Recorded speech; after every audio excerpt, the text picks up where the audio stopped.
Bonjour mes frères et sœurs, bonjour à tous, que la paix du Christ soit avec vous. En ce jour, nous allons méditer sur un thème qui est « Ne laissez pas l'ennemi voler votre joie ». Ne laissez pas l'ennemi vous voler votre joie. Nous allons le méditer en lisant le livre de Néhémie, chapitre 8, verset 10, qui nous dit « Ils leur dirent, allez manger des viandes grasses et buvez des liqueurs douces et envoyez des portions à ceux qui n'ont rien de préparé, car ce jour est consacré à notre Seigneur. Ne vous affligez pas, car la joie de l'Éternel sera votre force. » Alléluia. Mes frères et sœurs, car la joie de l'Éternel sera notre force. L'Éternel fera de nous sa plus grande joie. L'Éternel gardera le silence dans son amour. L'Éternel aura pour nous des transports d'allégresse. Nous devons le savoir, mes frères et sœurs. La parole de Dieu déclare que la joie du Seigneur est notre force. C'est pour cela que l'ennemi veut voler notre joie et nous maintenir dans un état de tristesse et de déprime. Mes frères et sœurs, nous savons tous que car sans la joie, nous n'avons pas de force. Et sans cette force, nous ne pouvons pas faire face aux adversités de la vie ni accomplir l'œuvre de Dieu. Nous traversons tous des épreuves qui peuvent ôter notre joie. Mais Dieu nous fait triompher de chaque difficulté, mes frères et sœurs. Dieu nous fait triompher de chaque difficulté. Pour cela, nous devons avoir foi en lui et conserver cette joie qui fait notre force. Oui, mes frères, ne laissons pas l'ennemi nous voler notre joie. Nous vivons tous dans des difficultés et des épreuves dans notre vie qui vont ôter notre joie. Des problèmes financiers, des dettes, des tensions sentimentales, une rupture, des complications de santé, une maladie. Il y a tellement de situations, mes frères et sœurs, qui peuvent nous décourager et nous amener à vivre dans l'abattement.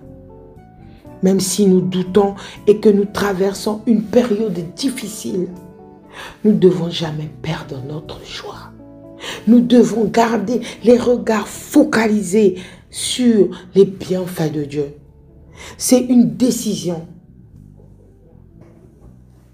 qu'il nous appartient de prendre, mes frères et sœurs.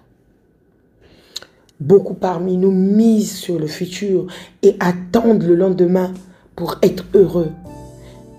Ils pensent qu'un futur événement leur permettra de s'épanouir davantage. Par exemple, tu vas bientôt te marier. Par exemple, tu vas acheter une voiture ou tu veux devenir gentil avec des gens ou tu veux t'acheter des maisons. Ces circonstances vont changer et que cela ramènera la joie dans notre vie? Non. Tout cela ne ramènera pas la joie dans notre vie. Nous devons apprécier la vie dès aujourd'hui, telle qu'elle se présente à nous. Nous devons apprécier. Vous savez, mes frères et sœurs, quand nous sommes dans ces difficultés, si nous laissons voler cette joie face à des difficultés, nous rentrons dans la solitude, nous rentrons dans la dépression. Nous devons, en tant qu'enfants de Dieu, avoir confiance en Dieu, quelles que soient les circonstances.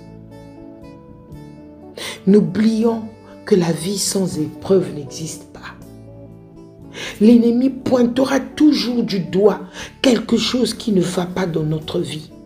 Et pour cause, la vie n'est jamais parfaite. Une personne peut posséder beaucoup de biens, vivre un mariage idéal, mais elle n'aura pas pour autant une vie heureuse. La joie de Dieu est un sentiment que nous devons rechercher. Au-delà de tout ce qui se passe ici-bas, mes frères et sœurs, nous devons nous demander où se trouve réellement la joie. Notre joie se retrouve auprès de Dieu. Nous devons apprendre à avoir foi en Dieu et apprécier chaque jour qui se passe. Et du moment que je veille à conserver cette joie dans mon cœur, mes frères et sœurs, Dieu va commencer à travailler dans notre vie. Oui, la joie est un sentiment que nous vivons dans notre être intérieur. Il peut nous arriver des événements difficiles, des personnes qui te traitent mal, les souvenirs d'un passé douloureux qui te déstabilisent. Mais, je te dis, mon frère et ma soeur, sèche tes larmes.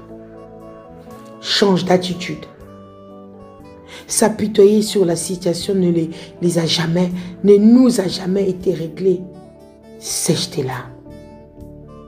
Au contraire, nous devons proclamer avec foi: non, Satan, je n'écouterai pas tes mensonges. Je refuse de marcher dans le découragement. Je veux apprécier ma vie. Voilà ce que nous devons avoir dans nos pensées, dans nos têtes, face à des circonstances. Non, Satan, je n'écouterai pas tes mensonges.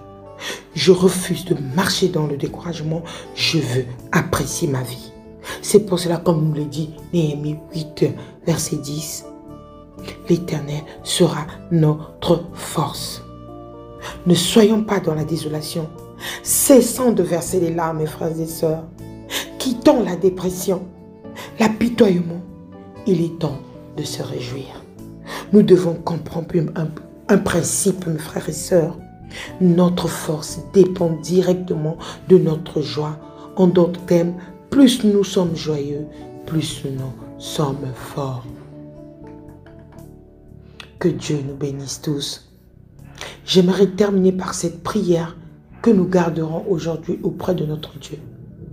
Seigneur, nous te remercions pour la joie que tu mets dans nos cœurs. Une joie parfaite, que rien ni personne ne saurait ternir.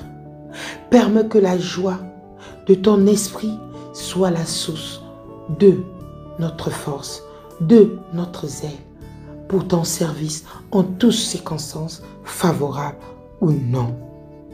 Amen. Que Dieu nous bénisse tous. Ne laissons pas l'ennemi prendre notre joie. Soyons dans la force de Dieu, ayons confiance en lui et nous sortirons victorieux. Soyez bénis. Amen.